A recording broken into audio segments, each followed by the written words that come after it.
We're going to walk through a really cool area of this course, and that's PID control. So there's three main types of process control that we use in this course. We have manual control, where you can literally go in and set it as a value, and you can do that as an operator. We have on and off systems with logic, where it's only on in these conditions and it's off in these conditions. And we have continuous or automatic control, like PID control. So PID stands for proportional, integral, derivative control, where the proportional is governed by a term Kc that represents the present, integral is Ti for the past, and derivative is Td for the future. So we can actually demonstrate control over the present values, past or previous values, and future values of our error offset that help us to generate what we need to do from getting from our input value of interest into our output value of interest. So in order to generate this function where our controller output u of t can be described in this long equation, we're really just looking at Kc being multiplied by each of these terms, as well as a bias term for steady state. So u bar is going to be our steady state bias term. So of course, if we were to subtract that from here, we would get the u tilde equal to u minus u bar. But for now, we can see this multiplication value across for each, where Kc times Et just has the Kc value, which is just going to be for our standard proportional term. But we can also get a K value for our integral and derivative terms, where if we multiply Kc by this expressional term, we get Ki, which is Kc over Ti. And Kc times this expressional term, this goes to become Kd, which is Kc times Td. So in each of these, proportional is just the error. It is either on or off, it's positive or negative, and it is the standard set amount. Our integral term takes into consideration the past, and so we do an actual derivative function to expand upon that, where it takes the area under the curve of what we've already accomplished until this point, giving us information about the past. And the derivative term allows us to take a derivative of the error that's actually currently happening to understand the rate of change by which it's currently moving, giving us information about what's about to be happening as we progress forward in our system. And so relating all these error pieces helps us to understand the relationship between our set value and our offset from our output, which is the measured value of our output, ym of t. And this is, of course, based on our controller output itself, u of t, that relates this. So this is a really cool thing, and this is a very optimal expression. It's going to work really well throughout the whole course. It's used in industry. It is just powerful. It was made like the 1920s, and it's just amazing 100 years later. So let's consider how we would actually expand upon this if we wanted to take a Laplace transform to build out our real controller C of S that uses PID control. So how would we build a standard transfer function based off of this expressional term? So we need to get an understanding of our output function u of s. In order to do that, we need to consider the fact that we have the u and the other u here. So in that way, shape and form, we're going to take the subtraction of this term here by that, giving us our u bar of t is equal to Kc. And of course, we can expand every element of that with Et plus 1 over Ti integral from 0 to t of our E theta d theta plus Td dE dt. And that's based off of the subtraction of this from that, allowing us to see that form. We're going to take the Laplace of everything, so the Laplace of u of t, Kc, and we can expand the Laplace in each of these. Because Kc is a constant, we can pull that out here. So that'll be Laplace of E of t plus 1 over Ti times the Laplace of the integral function plus Td, the Laplace of dE dt. So in that functional form, we would get u of s, where I can leave that as the tilde or not. Either way, it's still the same thing. Kc multiplied by this Laplace of E of t is just going to be big E of s plus 1 over T of I times the Laplace of that integral function is going to end up being E of s over s plus Td, and the Laplace of our derivative function is going to be s times E of s. We can expand this, but our goal is to extract out E of S and have U of S as a function of E of S or over it. So that would become U of S is equal to Kc E of S times 1 plus 1 over TIS plus TDS. Dividing E of S on both sides gives us our control function C of S, which is U of S over E of S, which is equal directly to the expansion of that. So Kc times 1 plus 1 over Ti of S plus Td of S. And this holds true to describe our actual C of S for our transfer function of the controller in the functional form of the PID control. So this actually ends up being a pretty easy expression that relates our error directly to our U of S, which is the controller input value. And so when we think back to the expression we had before, this is really just describing for our C of S function, the relationship between error and our controller output, which is E of S and C of S leading into U of S. Whereas we keep building that, then the U of S can go into the process, which can go out and have disturbances and have our output, where then that can be fed back in and sensed and can go back into here to generate some error based on our actual input specific value of like R of S, and that would be plus and plus, plus and minus. And so that's really what we're building here, that we are describing this expression using PID control now. So we have a functional term that allows us to see the proportionality of our present, our past, and our future. Notice the S values that still remain. Those are going to be really critical to help us to describe the different relationships and have both a specific relative offset term from our integration as well as a stabilization function in our derivative. When we use Simulink to describe these, we're going to see a lot of control added.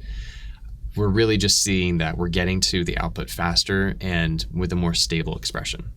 And so yeah, this is really cool, and we're now going to start building out what each of these mean and how to use them individually. But this is the standard functional expression that we're going to use that describes our controller for PID control. So I rewrote our expression of PID control where we're only going to focus on proportional mode. So in proportional mode here, what we're really looking for is trying to make this an understanding of how our output relates to our error, which is our controller here. And so with that, we can see that the controller is just directly equal to Kc, which is that constant of proportionality for the controller. Where as we increase Kc, we're going to ultimately increase our sensitivity to that specific error. Meaning that as error happens, that output goes up more because Kc is in fact higher. And if Kc gets too high, then a real world example, that becomes a saturating point for us. So when we think about the relationship between our error and our output of the controller, we could see that the controller output has perhaps minimum and maximum value, where the slope or the rate of change to get from that minimum to that maximum is described by Kc directly. And in this example, we're looking at something that's reverse acting, meaning that when the controller output goes down, we can have this Kc or the CV now go up, where the Kc is also positive. And so in those kinds of examples where the Kc is positive for its slope, that this would be described. But in the opposite, we might have a direct acting system where the Kc is going to be negative as we go down. So when we think as the error here was going up, we had more of our output effect, Kc is positive, direct acting is the opposite. As controller output goes up, CV goes up. So we can describe that reasonality here based on this expression. So for that reason, as Kc would be positive or negative, that would describe the relationship between RT and Ym, where RT is our specific set value and Ym is the measured of our output Y. So all of that is good background about proportionality, but let's think back into an example that we did before. So we had our heated stir tank from before, and I've just more or less rewritten our direct expression that I wrote out in the previous video, where once again we've neglected the sensor specifically. So we have our temperature of our set point going in, and this involves a negative feedback loop because we have the positive of that minus the actual output value that we had, and that is negative feedback. So we want the product of all the gains that are inside then to ultimately be positive for that requirement. So all the gains involved, this involves our sensor, our controller, our valve, and our process. So M is our sensor. I've already just excluded it here, but we're going to assume that it's 1, which is going to be positive. So I'll just go ahead and say that Km is going to be equal to 1, which is thus greater than 0. So we can exclude that too. But we want that to be positive in a negative feedback loop. This is important for stability of the system. So just as before, we have the relationship between our Y here for our temperature that's coming out and our temperature of our readout. That's going to give us our error. And then that's going to go into the controller, yielding the process sense P. That's going to go into the valve relating to Q. That will go into the actual process through which we have the summation of our disturbance and our process yielding the ultimate temperature that's added as a combination of both of those. We can't really control for the disturbance, but we can, of course, then read out what our desired set point value of temperature is and see what the error might be and propagate out from there. So this is the same as this. What we are really doing, though, in an important part of this class is being able to walk through the distinguishing between both of these. So we have our heated stir tank. We have an inlet stream of fluid with flow rate F, constant flow rate. We have an inlet temperature based on our disturbance, and that's here. So that's going to go into the process system just the same as our controller will affect a change of temperature as well. So out of that flow is going to be our temperature. That's our controlled variable, but we're going to be sensing that over time. We're going to just sense a little bit of it, just like here. From our temperature we have coming out, and we're going to be sensing some of that temperature.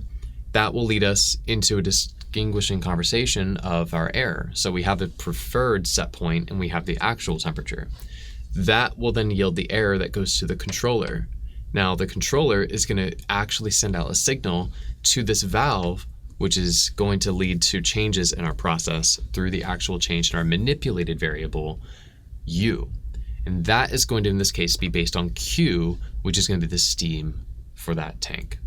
So that then allows Q to directly impact the temperature, just as the disturbance variable will impact the temperature, leading back out to the temperature here of our output.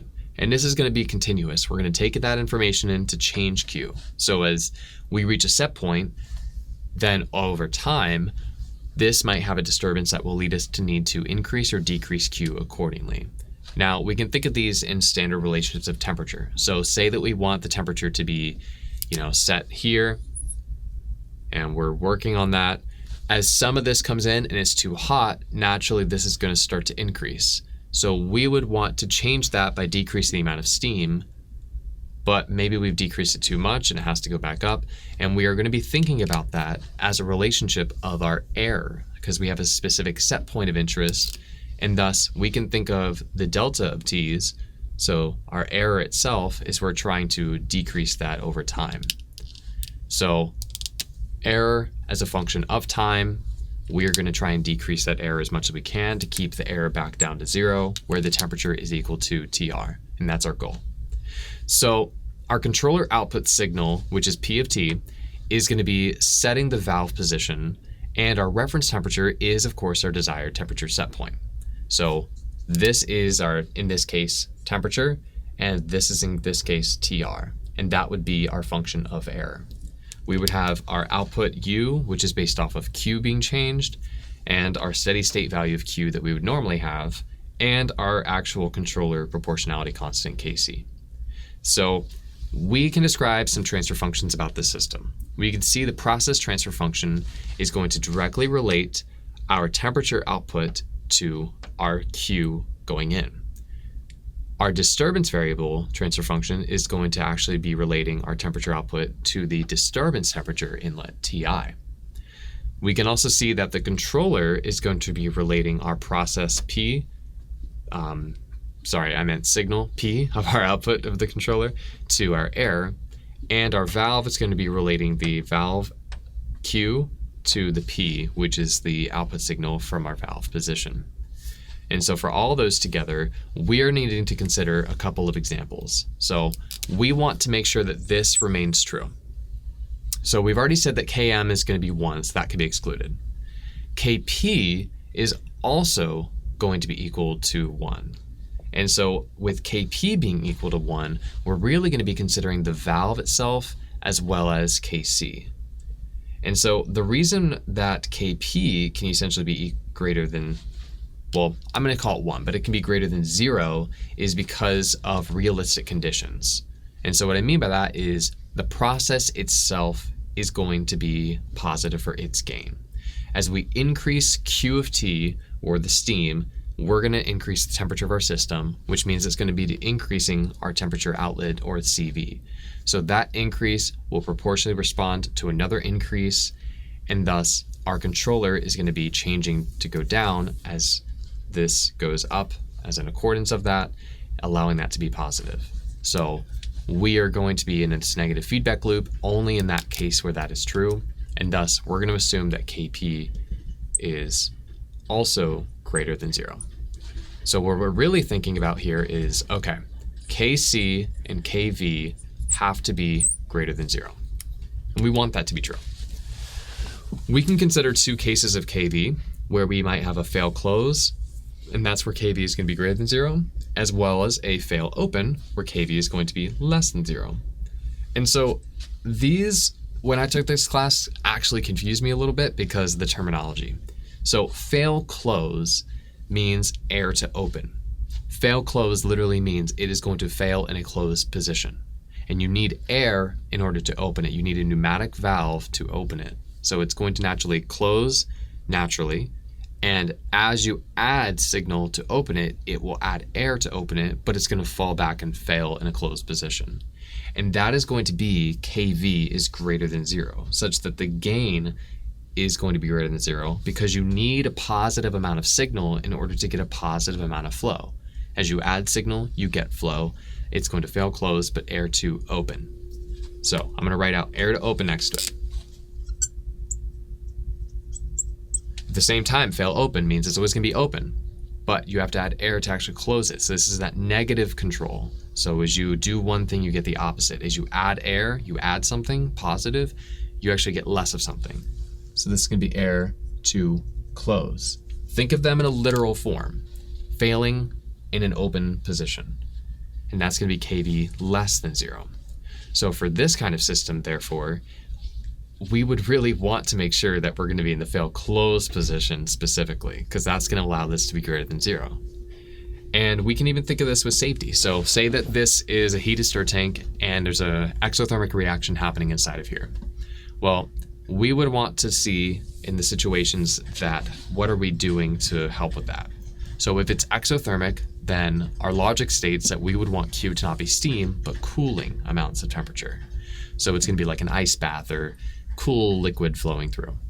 So in that case, we would want to make sure that it's going to fail open in a runaway reaction, meaning there's always going to be cold for safety. And safety is critical. You have a course on it, but we're going to touch on it in places in this class too. So we would want to fail open in that situation of an exothermic reaction because we want to make sure that always in any type of fail safe that it's going to ultimately stay open and provide cooling liquid. In an endothermic reaction, we would probably want to have a fail open of heat. We would want to see differences of how we're stabilizing. But ultimately, for an exothermic, which are runaway reactions we might think about, we want to fail open to try and be a safeguard for that. And so we, in that case, would want to have our heated stir tank here, just as a not safety example, just standard, that we do want to have a fail close. We want this Kv to be greater than 0. And so in this specific situation, we want to turn off heating. So this is going to be heating a lot. We would want to use a fail close to turn off the heating and just stop the reaction anyways. As it's exothermic in this case, or in this specific example of just heated stirring, we're not even talking about a reaction necessarily, just standard. we'll just close it to be safe. Turn off the heat. So we're going to go with this KV positive, and thus we're really looking for now where KC is going to be greater than 0 for our specific, and this KC greater than 0 is a reverse acting controller. That's what that would imply in that case. Therefore, these all end up being true, allowing us to describe a negative feedback loop system.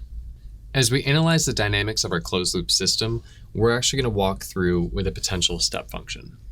So we're going to assume a step function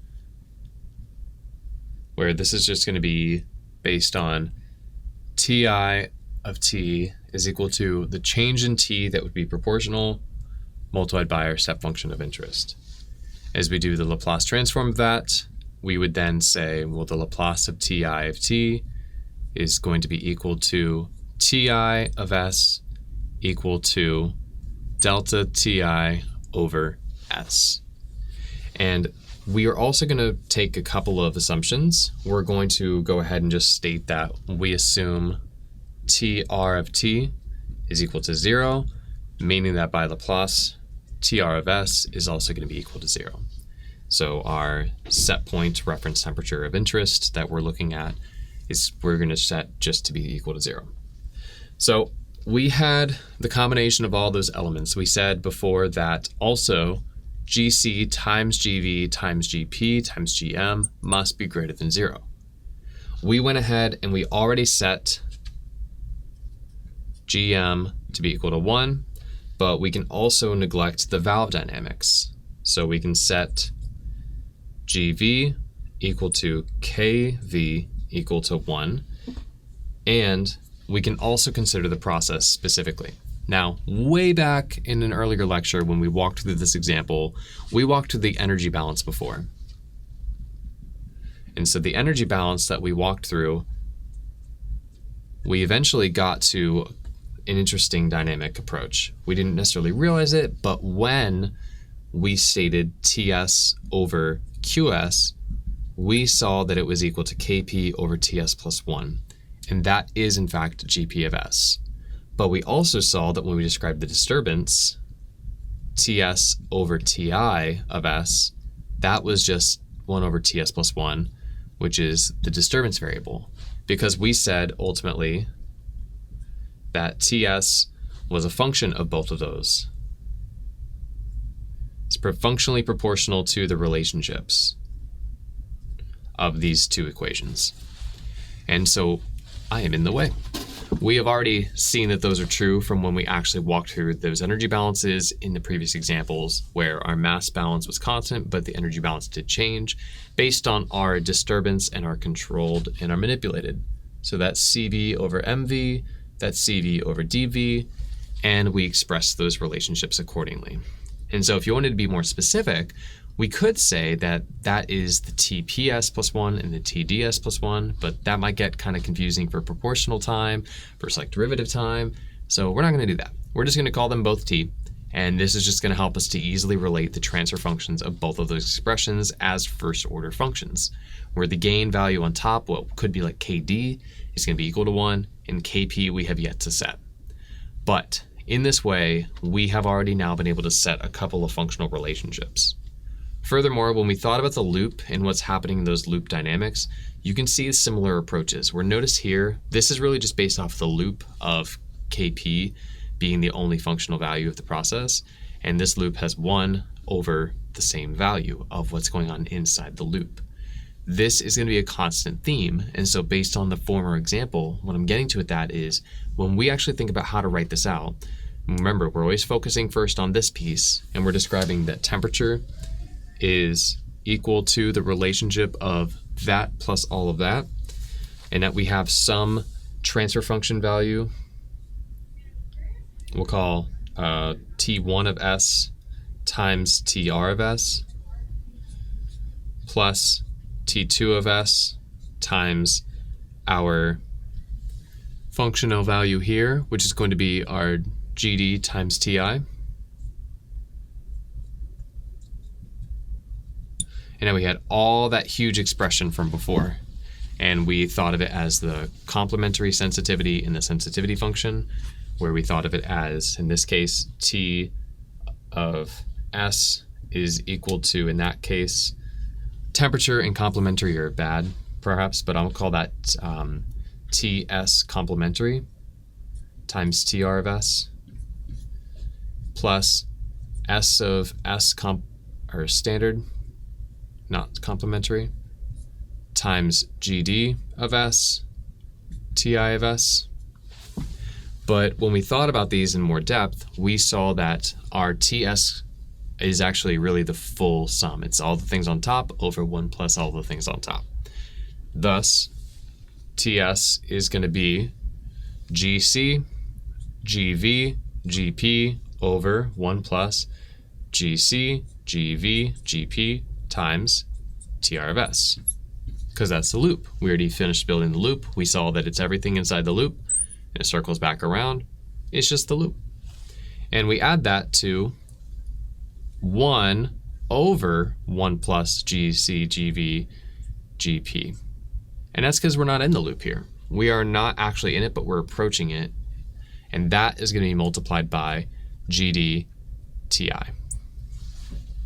I'm dropping the of S terms a couple of times, but the same principle applies for those functions and those values. So we saw that in this case, we're already saying that this is going to be true, so we can go ahead and just neglect this whole function. And when that is true, it's going to be this equal to that directly. And so we have a GD function there, but we can plug in our GD, our GC, our GV, and our GP.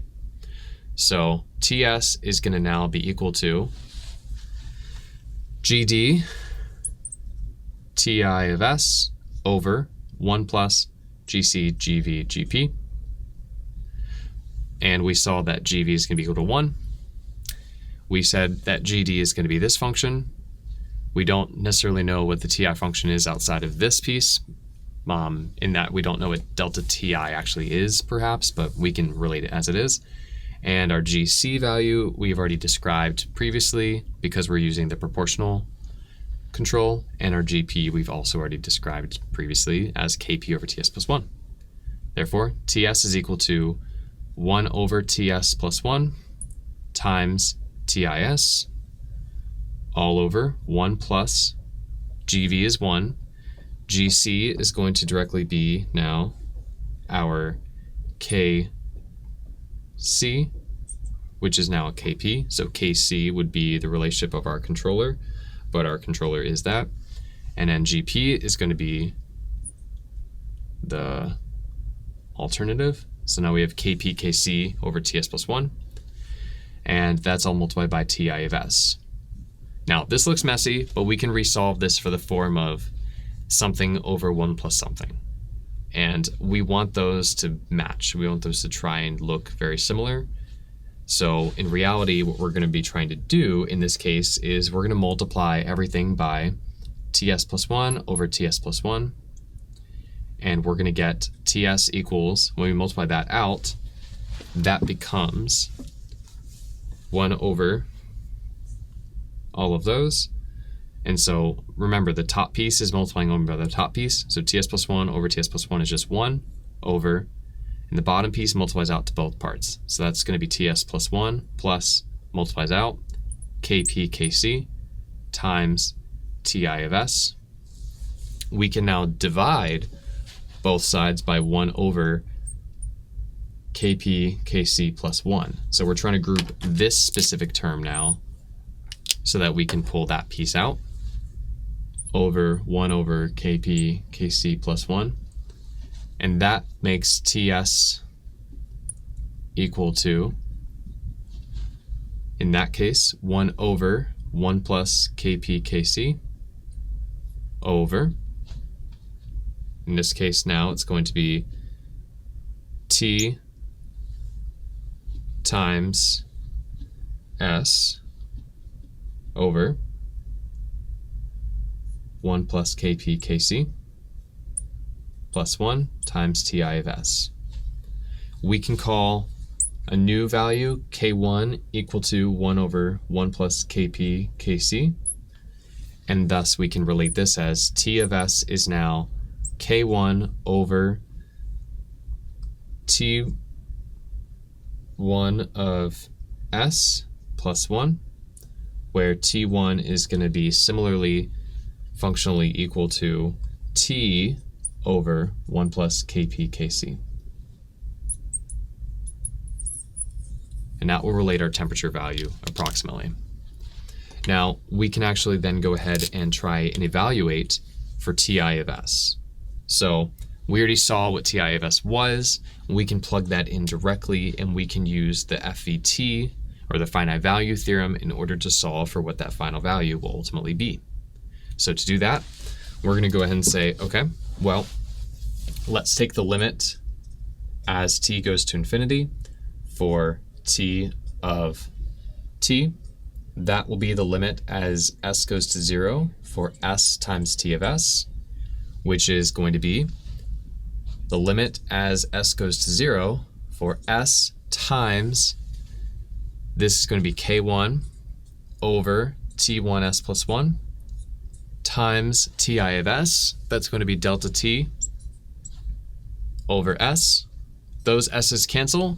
As s goes to 0, that initial term goes to 0, and this then becomes K1 delta Ti.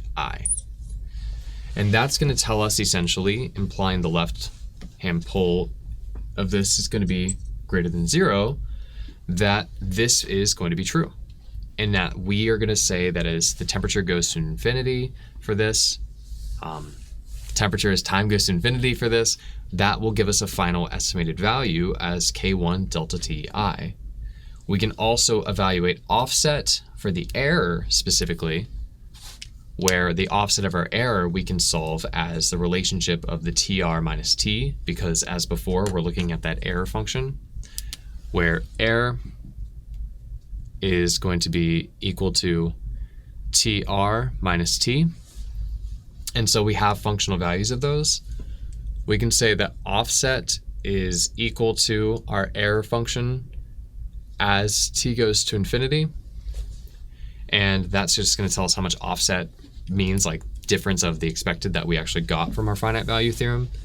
And that is going to end up being TR as t goes to infinity minus t as t goes to infinity, where this value is 0.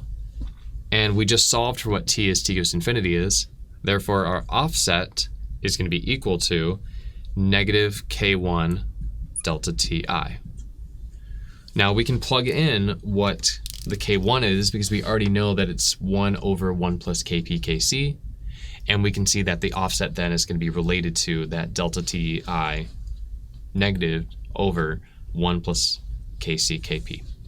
And this just helps us to evaluate more clearly how we can use this situation to solve for problems that involve our feedback control and actually give us real values based on our controller, our valve, our process, our signaling of the sensor, and our disturbance variable. So hopefully this is fun and you're able to see how proportional control could be really interesting. And remember, this all came from just using Kp specifically, not anything else. And as we get into more complex controllers, you can see that this equation will get a little bit more complex, but be really good at evaluating at least and minimizing our offset. To close out today's lecture, we're going to talk about integral mode and derivative mode to finish out our PID expression. Integral mode allows us to take into consideration that same steady state value of our controller, but we now have the constant proportionality for our gain and integral time or reset time, and our function for integration, that area under the curve of what we're actually experiencing in our error. When we take the Laplace of that, we get our, specifically now, GC is going to be Kc over TIS, which helps us to eliminate offset, and when we combine it with P, we allow for an increase in the speed. So if our error function looks like this, then now our U of t function with PI control can have a proportional kick up to the Kc and can continue at a constant rate here, Kc over Ti, that allows us to get there much more quickly than one without the other. We also can see now that we've accounted by doing that for the elimination of that offset, where the proportional control would give us that offset, but now we've completed for that same value. In total, our proportionality here would then become GCS equals Kc times 1 over TIS. Good pro of this system is it helps us to eliminate steady state offset like we see here. We've gotten rid of it. That's great. But unfortunately, this does decrease the system stability as it can lead to high oscillations, unfortunately. But another way that we can use this system is through derivative mode. So derivative mode, we walk through the same approach, but now we're going to take Kc TD times dE dt, and with Laplace, we get our Gc is equal to U over E is equal to Kc TdS. Now what's happening here is we're taking a derivative in order to tell how high or low our TD value needs to be proportionally for that time. But there's a couple of major challenges with this, and you might have already noticed it just right here. Notice that specifically our S function is the numerator and the denominator doesn't have any, therefore it's not physically realizable. The order of the numerator is greater than an order of denominator, and we can't actually really do much with that when it comes to a computer. We have derivative kick issues where unfortunately the sudden change in that slope as it goes from nothing to high is going to be really, really crazy and super huge, causing us to have a huge value, unfortunately. And measurement noise. Say that we have something that has like oscillations, it's going to keep changing the D respectively, and where it's going to go high and then low, and a lot of that's going to lead to many fast changes in the derivative. So what can we do? We can incorporate a new set of a transfer function with a filter that has TF. Now TF is going to be equal to alpha times TD and allow us to actually use an entirely new approach where in the derivative, we're going to add a new term, alpha TDS plus 1. This is going to make the order of the numerator equal to the order of the denominator, and it's going to let us stabilize the system to actually filter out some noise. And so if we have something highly oscillatory like here, after the filter's applied, our error will look like that. Still a little, but not as crazy. Same thing with the step function. If our error for a step function is massive, then this is going to help us smooth that out more quickly using the derivative slope function there. And we can see that respectively, we still incorporate our TD value, but we have some alpha between like 0.05 and 0.2, and really anything between like 0 and 1 is appropriate to allow us to make this realizable. And so together we can incorporate these back into our same system, and we can start to see, okay, I can rebuild PID, PI, PI, PD, all the combinations possible. But definitely don't make a controller that's just derivatives. That would be really bad. You would just be having virtually no control, unfortunately. But hopefully this has been a fun lesson to discuss with a closed loop system. We can walk through how to build that out, see it used in real examples. And before we showed just proportional control for that heat stir tank example, but you can totally add in these other control elements next and see how that would help to stabilize your system, especially as you add in potentially this new filter here for specifically our derivative time. So thank you for your time, and I hope you have a great rest of your day.